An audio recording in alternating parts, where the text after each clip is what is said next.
அப்ஸ்டாக்ல account open பண்ணா மட்டும் போதும். ஆன்லைன் ஃப்ரீ செமினார் மூலமா எப்படி பண்றதுன்னு அவங்களே சொல்லி தருவாங்க. ஆப்ஷன் ட்ரேடிங், இன்ட்ராடே, கமாடிட்டில எவ்வளவு டர்ன் ஓவர் பண்ணாலும் brokerage வெறும் 20 rupees மட்டும் தான். அது மட்டும் இல்லாம எந்த ஒரு பேப்பர் ஒர்க்கும் இல்லாம 5 lakhs வரைக்கும் பர்சனல் லோன் வாங்கிக்கலாம். இந்த ஒட்டுமொத்த ஆஃபரும் டிஸ்கிரிப்ஷன்ல இருக்க அப்ஸ்டாக் லிங்க் மூலமா அக்கௌண்ட் ஓபன் பண்றவங்களுக்கு மட்டும்தான். Hi friends, welcome to daily life Tamil. So எல்லாரும் தீபாவளி எல்லாம் செலிப்ரேட் பண்ணி முடிச்சாச்சு. முகூர்த் ட்ரேடிங்காக சூப்பராலாம் பண்ணியிருப்பீங்கன்னு நினைக்கிறேன். இப்போ ஆஃப்டர் தீபாவளியும் மார்க்கெட் பாசிட்டிவாக தான் போயிட்டு இருக்கு. ஸோ என்ன நிலவரம் அப்படின்றத பேசலாம். ஸோ நிகழ்ச்சிக்குள்ளே போகிறதுக்கு முன்னாடி நம்மளோட சேனலில் நம்ம எந்த ஸ்டாக் ரெக்கமெண்டேஷன் செபி ரூல்ஸ் பிரகாரம் கொடுக்கறது இல்லை. எப்பவுமே நீங்க முதலீடு பண்றதுக்கு முன்னாடி செபி ரெஜிஸ்டர் அட்வைசர் கிட்ட கேட்டுட்டு முதலீடு பண்ணுங்க.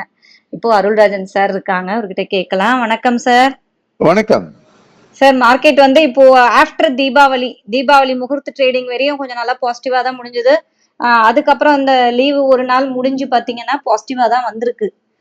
இப்ப நம்ம 26 டச் பண்ற ரேஞ்சுக்கு கிட்ட போய்கிட்டே இருக்கும். என்னென்ன பாசிட்டிவ் விஷயங்கள் மார்க்கெட்டுக்கு நடந்துகிட்டு இருக்கு அப்படின்றத சொல்லுங்க சார். இன்னைக்கு மார்க்கெட் ஒரு பெரிய அளவுல ஒரு ஏற்றத்தை கொடுத்தது உண்மைதான்.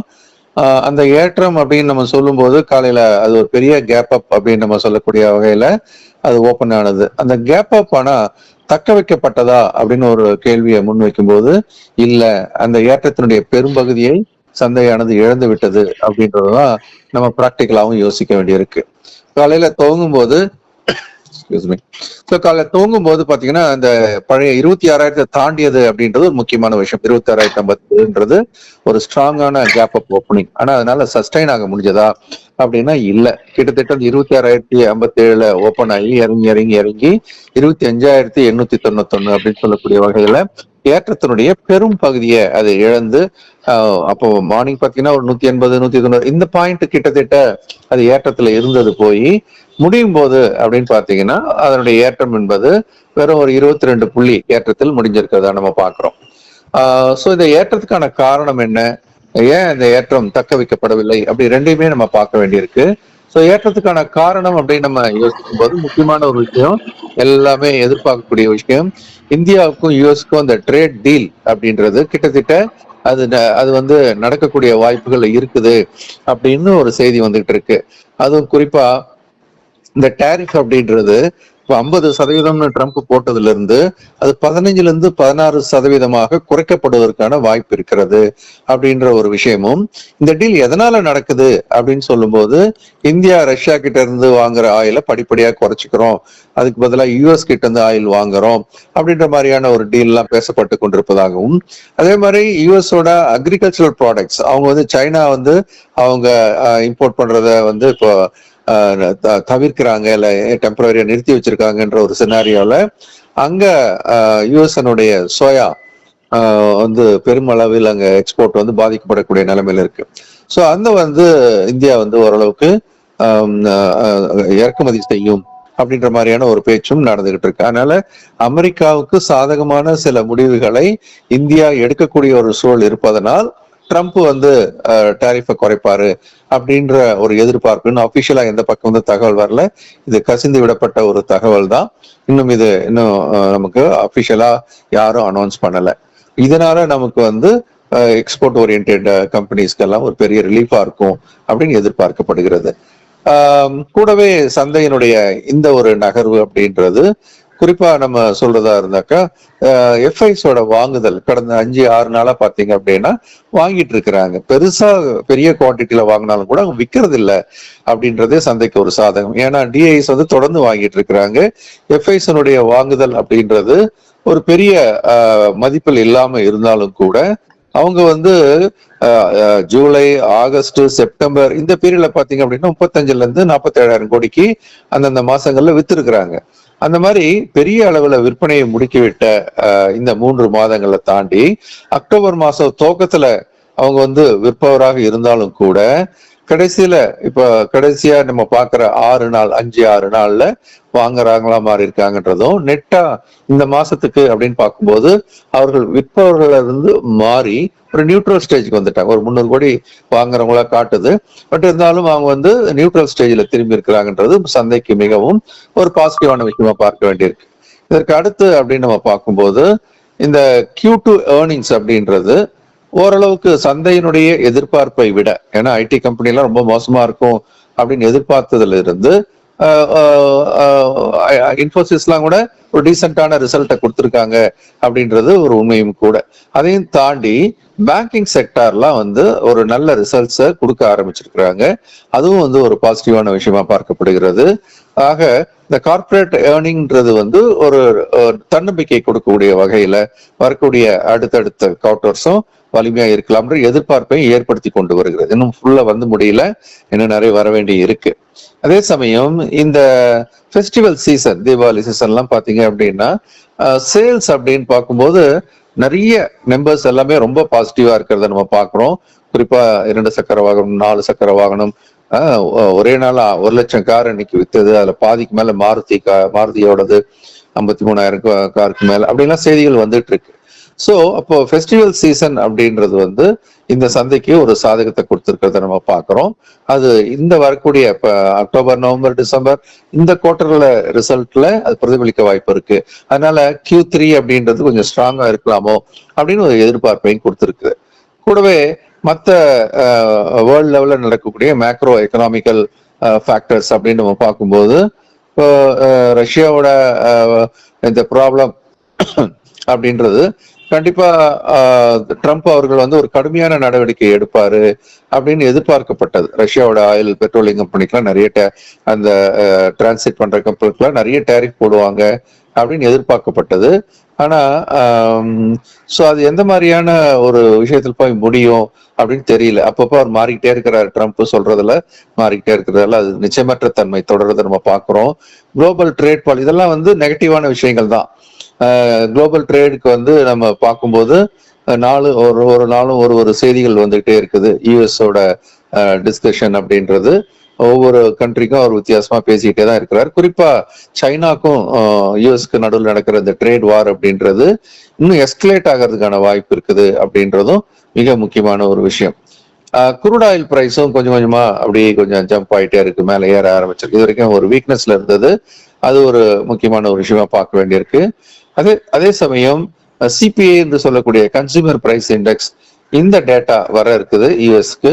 ஸோ அதுவும் வந்து மார்க்கெட்டை இன்ஃபுளுன்ஸ் பண்ணுவதற்கான வாய்ப்பு இருக்கிறத நம்ம பார்க்கணும். குளோபல் மார்க்கெட்ஸை பொறுத்த வரைக்கும் வீக்னஸ் இன்னமும் இருக்கிறது. அதாவது முடிந்த அமெரிக்க சந்தைன்றதும் வந்து பெரிய ஏற்றத்துல முடியல. அது முடிஞ்சது அப்படின்னு பாத்தீங்கன்னா கூட முக்கிய குறியீட்டு எண்களான டவ் ஜோன்ஸ் அதுவும் வந்து ஒரு நெகட்டிவா தான் முடிஞ்சு. நெகட்டிவ்னா பெரிய மாற்றம் இல்லாமல் டவ் ஜோன்ஸ், S&P 500, நாஸ்டாக் எல்லாமே 0.01, 0.5, 0.93. நாஸ்டாக் ஓரளவுக்கு நல்லாவே இறங்கி இருக்கு. ஸோ இந்த நிலைமையில நம் சந்தை துவங்கிய கட்டத்தில் ஆசிய சந்தைகள்ல நம் சந்தை தான் ஓரளவுக்கு பெரிய கேப் அப் ஆகி அப்படிலாம் நடந்துச்சு அப்படின்னு பார்த்தா மற்ற சந்தைகள்லாம் ஒரு வீக்னஸ் இருக்கதான் செய்யுது. குறிப்பா ஜப்பானோட நிக்காய் 1.3% இறங்கியதை நம்ம பார்க்கிறோம். தாய்வான் சந்தையும் இறங்கியது. அதே மாதிரி சவுத் கொரியாவோட காஸ்பி சந்தையும் கிட்டத்தட்ட 1% இறக்கத்துல இருந்தது பார்த்தோம். கொஞ்சம் மற்ற சந்தைகள்ல ஒரு சின்ன ஏற்றம் இருக்கிறத பார்த்தோம். சங்காய்ன்னு சொல்லக்கூடிய சீன சந்தையாகட்டும், அதே மாதிரி ஹாங்காங் சந்தையாகட்டும், இதெல்லாம் வந்து ஒரு மார்ஜினலி 0.2 to 0.5% ஏறி இருக்கு. அதனால ஆசிய சந்தைகளுடைய சப்போர்ட் எதுவும் நமக்கு பெருசா இல்லை அப்படின்றது உண்மைதான்.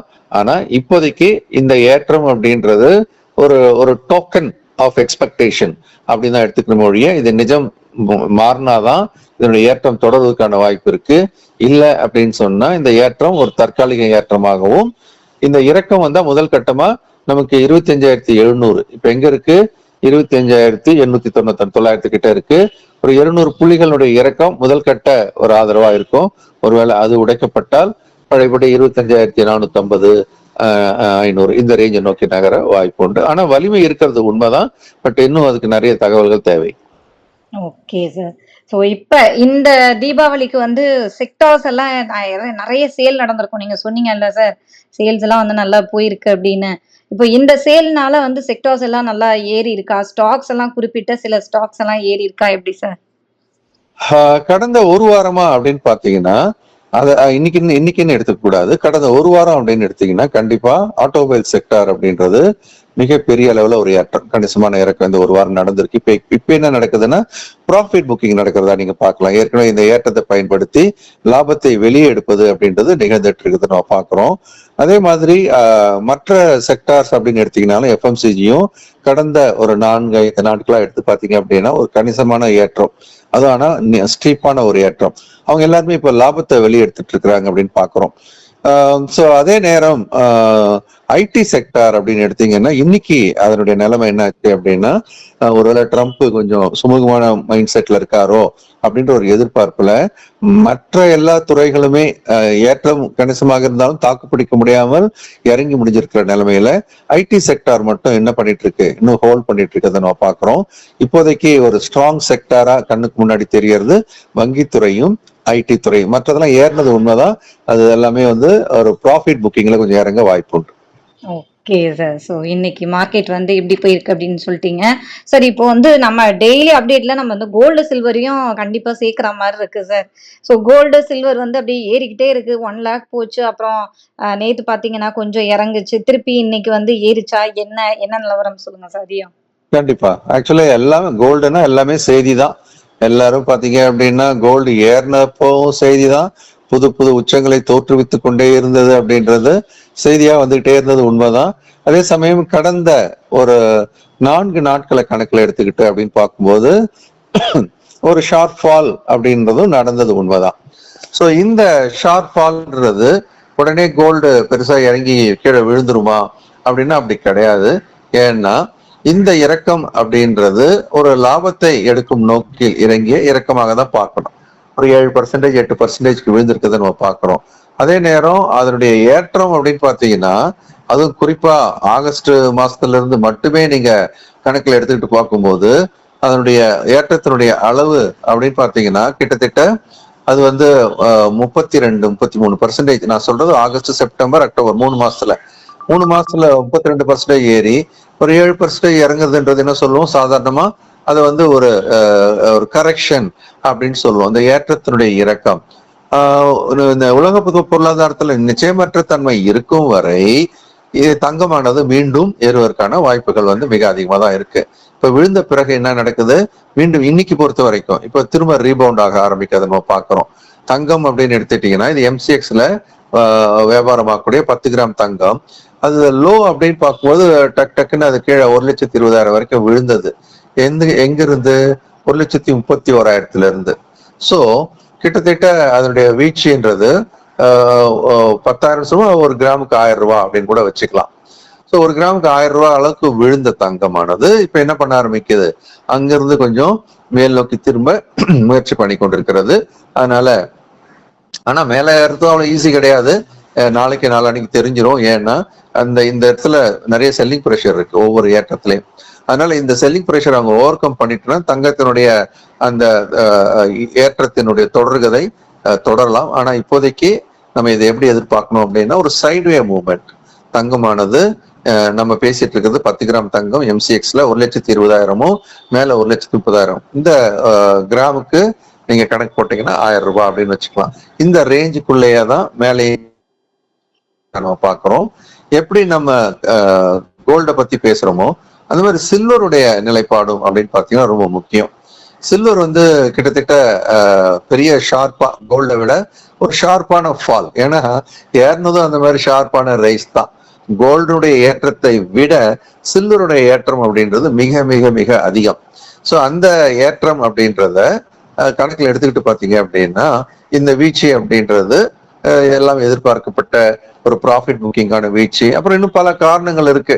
இப்ப எல்லாமே சில்வர் வந்து ஷார்ட் சப்ளைல இருக்குது. அவங்களால ப்ரொடக்ஷன் வந்து ஓவர் நைட் பண்ண முடியாத ப்ராடக்ட்ஸ் எல்லாமே டிமாண்ட் இருந்தது. அதனால எல்லாம் அந்த ப்ராடக்ட் எல்லாம் கொஞ்சம் நிறுத்தி வச்சிருக்காங்க. இடிஎஃப் ஸ்கீம்ல கூட நிறுத்தி வச்சிருக்காங்க. இந்த மாதிரிலாம் பல செய்திகள் வர்றத பார்த்தோம். அதனால இது இல்லாம இதனுடைய பிரச்சனை பல்வேறு ரூபங்கள்ல சில அரசாங்கங்கள் அதிக அளவுல டாக்ஸை விதிச்சு இந்த காஸ்ட்டை வந்து அவங்க வந்து டிமாண்டை குறைக்கிறதுக்கான எல்லா முயற்சியும் பண்ணியிருக்காங்க. அது ஒர்க் அவுட்டும் ஆயிருக்கு. ஸோ கிட்டத்தட்ட இதை வந்து நம்ம டாலர்ல சொல்றதா இருந்தா $54 இருந்து எங்க வந்தாச்சு, $48 கிட்ட வந்துட்டு இப்ப திரும்ப ரிவர்ஸ் ஆக ஆரம்பிக்குது. மெல்ல மெல்ல மெல்ல இப்ப $49, அதாவது $48 இருந்து $49 நகர்ந்திருக்கு. சோ தங்கமும் வெள்ளியும் இறக்கத்திற்கு பிறகு தற்போது அதை ஒரு கரெக்ஷன் மட்டும் தான் சொல்லணும். இறக்கத்திற்கு பிறகு மெல்ல திரும்ப ஆரம்பிக்கிறது. ஆனா அவ்வளவு முன்ன மாதிரிலாம் டக்குன்னு ஏறிடுமானா இல்ல. ஏன்னா ஏற்றத்துல செல் பண்றதுக்கு ஒரு குரூப் தயாரா இருக்கு. அதனால இப்போதைக்கு இது வந்து ஒரு பக்கவாட்டு நகர்வதற்கான வாய்ப்பு அதிகம். Okay sir. ஸோ என்ன நடந்துட்டு இருக்கு மார்க்கெட்ல, கோல்டு, சில்வர்லாம் எப்படி இருக்கு அப்படின்றத சார் வந்து தெளிவா சொல்லிட்டாரு. சார் இப்போ நம்மளோட கிளாஸஸ் பத்தியும் சொல்லிடுங்க சார். தீபாவளி முடிஞ்சிருச்சு. ஸோ அடுத்து வந்து என்னெல்லாம் வந்து ஸ்டார்ட் ஆக போகுது? வகுப்புகள் இப்ப தொடர்ந்து போயிட்டே இருக்கு. அடுத்த வகுப்பு அப்படின்னு சொல்றது பேசிக்ஸ் ஆஃப் ஸ்டாக் மார்க்கெட் சொல்லக்கூடிய வகையில பங்கு சந்தையில வந்து நம்மளுடைய ஆரம்ப படியாக எல்லாருமே சந்தைக்குள்ள வரணும். அவங்களோட வயசான காலத்துல கண்டிப்பா என்ன பண்ணணும், தேவையான அளவு பணம் சேர்த்து வைக்கணும்ன்றதுதான் இந்த நிகழ்ச்சியுடைய நோக்கமே. சோ எல்லாருமே அந்த முதல் படியில காலை வச்சு சந்தையை முறையா கத்துக்கிட்டு உள்ள வரணுன்றதுக்கான பயிற்சி வகுப்பு இது முதல் வாரத்துல நடக்க இருக்குது. சோ இந்த பயிற்சி வகுப்புன்றது நம்ம குடும்ப உறுப்பினர்கள் எல்லோருமே பங்கு பெறணும்னு நினைங்க. நம்ம அப்பா அம்மா எல்லாம் அந்த அளவுக்கு அவேர்னஸ் இல்லாத போயிட்டாங்க. அட்லீஸ்ட் நம்ம ஜென்ரேஷன்ல ஒரு அவேர்னஸும் அதே சமயம் நம்மளுடைய அடுத்த கட்ட ஜென்ரேஷனுக்கு இதை உடனடியாக கொடுக்கறது மூலமா அந்த பவர் ஆஃப் காம்பவுண்டிங்கை சரியா பயன்படுத்த முடியும்.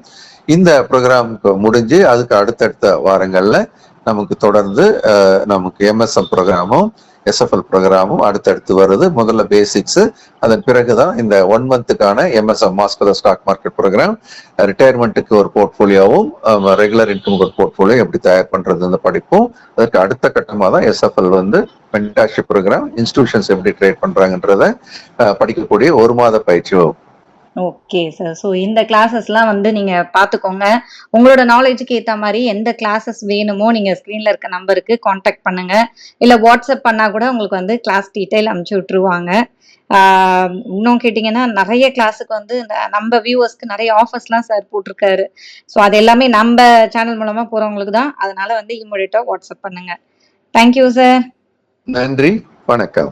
ஓகே ஃப்ரெண்ட்ஸ், மறுபடியும் அடுத்த வீடியோல பார்க்கலாம். அப்ஸ்டாக்ல அக்கௌண்ட் ஓபன் பண்ணா மட்டும் போதும். ஆன்லைன் ஃப்ரீ செமினார் மூலமா எப்படி பண்றதுன்னு அவங்களே சொல்லி தருவாங்க. ஆப்ஷன் ட்ரேடிங், இன்ட்ராடே, கமாடிட்டில எவ்வளவு டர்ன் ஓவர் பண்ணாலும் ப்ரோக்கரேஜ் வெறும் 20 rupees மட்டும்தான். அது மட்டும் இல்லாம எந்த ஒரு பேப்பர் ஒர்க்கும் இல்லாம 5 lakhs வரைக்கும் பர்சனல் லோன் வாங்கிக்கலாம். இந்த ஒட்டுமொத்த ஆஃபரும் டிஸ்கிரிப்ஷன்ல இருக்க அப்ஸ்டாக் லிங்க் மூலமா அக்கௌண்ட் ஓபன் பண்றவங்களுக்கு மட்டும்தான்.